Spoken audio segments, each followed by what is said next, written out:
All right, I'm back. I know it's gone. Don't get upset. Like, David's taking vacation again. I didn't take a vacation last year. I moved here. Yeah, you don't care about that. You just care about the football stuff, right? And we talked a lot about conference realignment. Sorry, I was gone. I had thoughts. I had to get into it. Do I like the future of college football? I mean, I guess. I'm also a little worried about it, but I kind of like it. I'm kind of split. So we talked about that on the program. We had OB on, getting ready for SEC Media Days. A week from today, we're doing our show from SEC Media Days. Can't wait for that.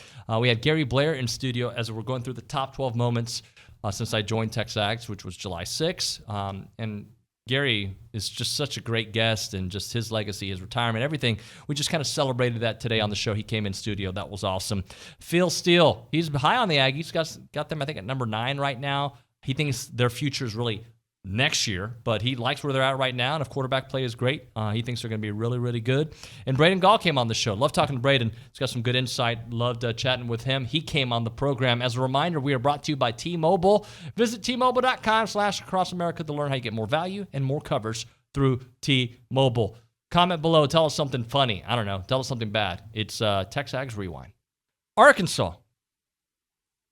I think they're favored in that game. And let me go ahead and tell you, Arkansas has an interesting start to their season as well. But they lose, 6 starters on defense? I think that, or 6 of their leading tacklers, I think it is. 7.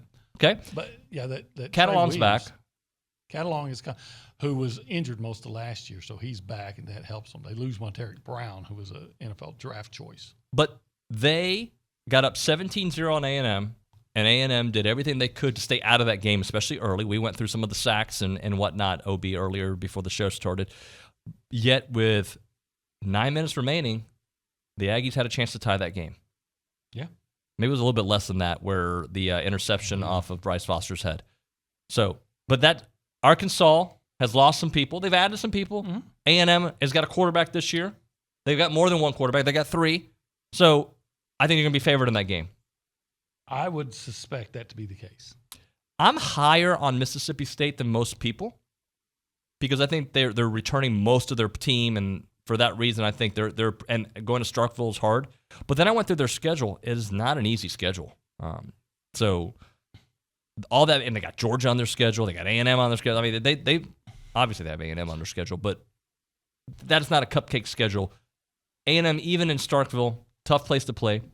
They will be favored, correct? Yeah.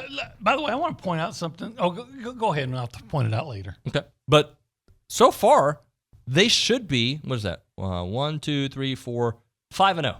They should be. I think there's a great chance for A&M to be 5-0.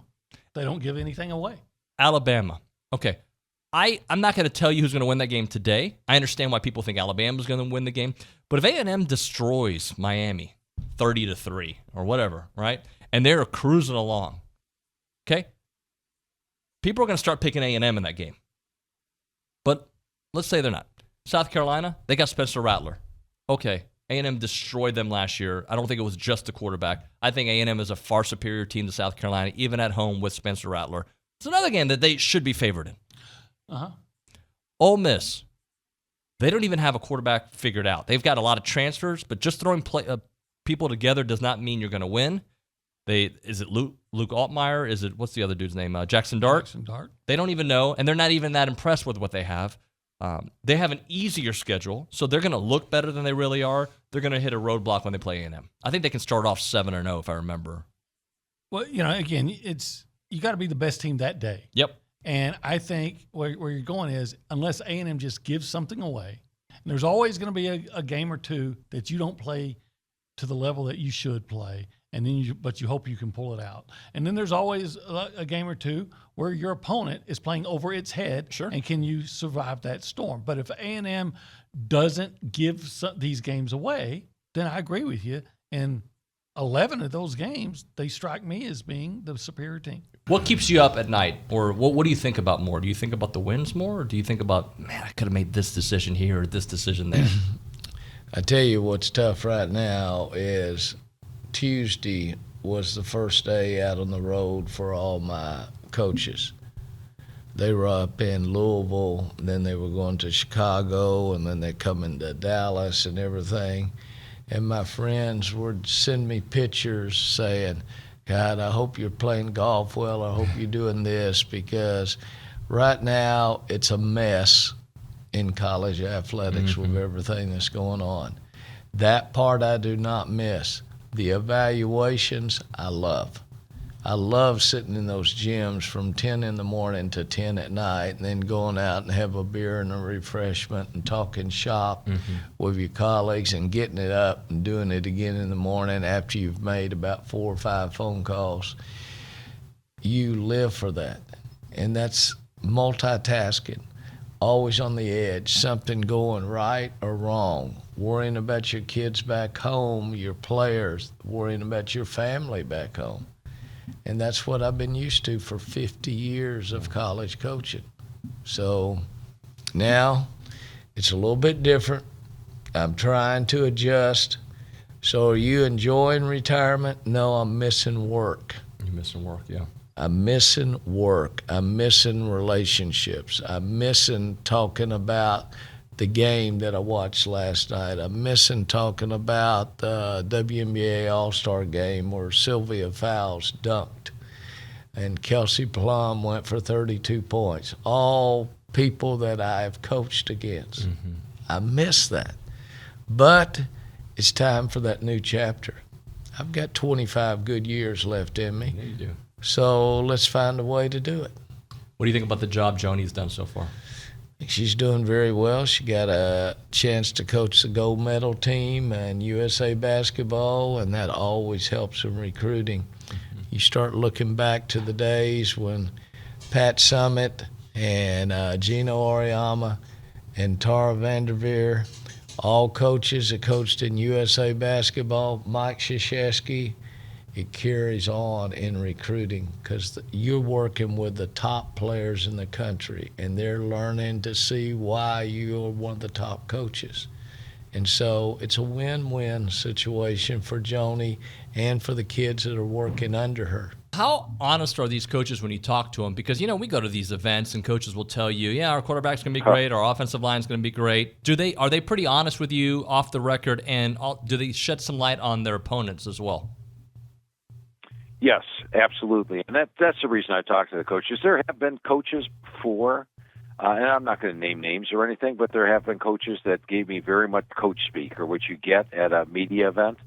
And I don't even feel the need to talk to those coaches again the next year because you're not going to get anything out of it. But the majority of the coaches, they pretty much tell like it is, and they know everything's off the record. So they can say, you know, I had one coach tell me about a star left tackle that 8 holes never going to see the field, and you know, I just ended up putting them second or third string on my list as opposed to, saying something bad about them in the magazine. But they know they can say anything to me off the record, and I would say 90 to 95% of them are very honest about not only each player on the team, but the positions as well.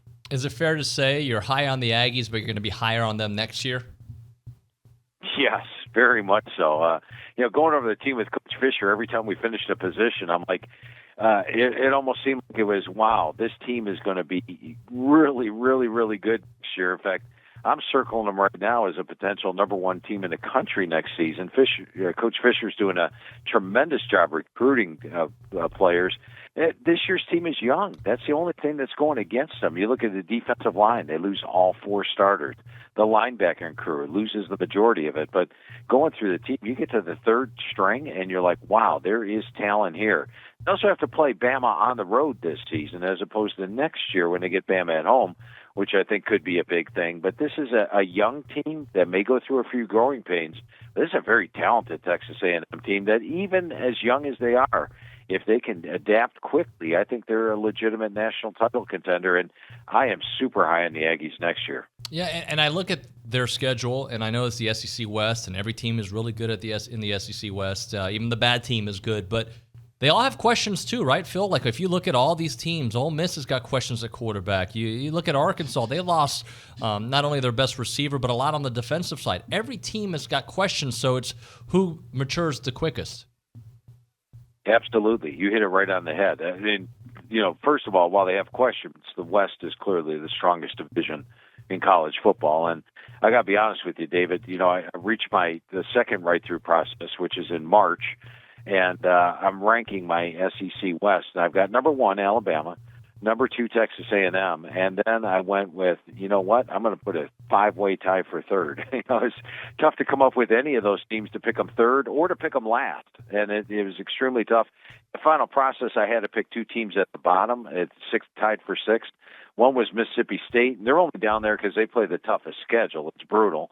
And then the other one is LSU, just because they have so much transition. But I could make a case for any of those teams finishing third or for finishing at the bottom of the division. So I think you hit it right on the head. There are questions with those teams, and while they're all very talented, I think A&M's still a step ahead of them. In fact, I've got A&M is straight out favored in 10 of their 12 games this year. The only ones I don't are at Alabama, and I rate the Auburn game a toss-up game on November the 12th. But other than that, I've got them favored in all their games. Braden, could you see a scenario where the Big Ten finds its way into some of the South, right? So into Texas, let's say, and maybe there's buyer's remorse with the University of Houston or Texas, maybe even saying, you know what, maybe I don't want to share the conference with A&M. Do you see any scenario where the Big Ten is able to get a Texas team? I don't know about Texas. If I was in charge of the Big Ten, I would be, and we know that every single school in the ACC is trying to get out of the ACC right now. And we know that the SEC and the Big Ten both want somebody in Virginia and somebody in North Carolina. Those are the top 2 priorities right now for both conferences. But if I'm the Big Ten, you better believe I'm looking at Duke, I'm looking at Miami, I'm looking at Georgia Tech. They all are extremely high-level academic institutions, and they could be recruiting footholds sort of behind enemy lines. So I don't, could you go in and get Baylor and TCU? Do those programs fit into the Big Ten? Maybe.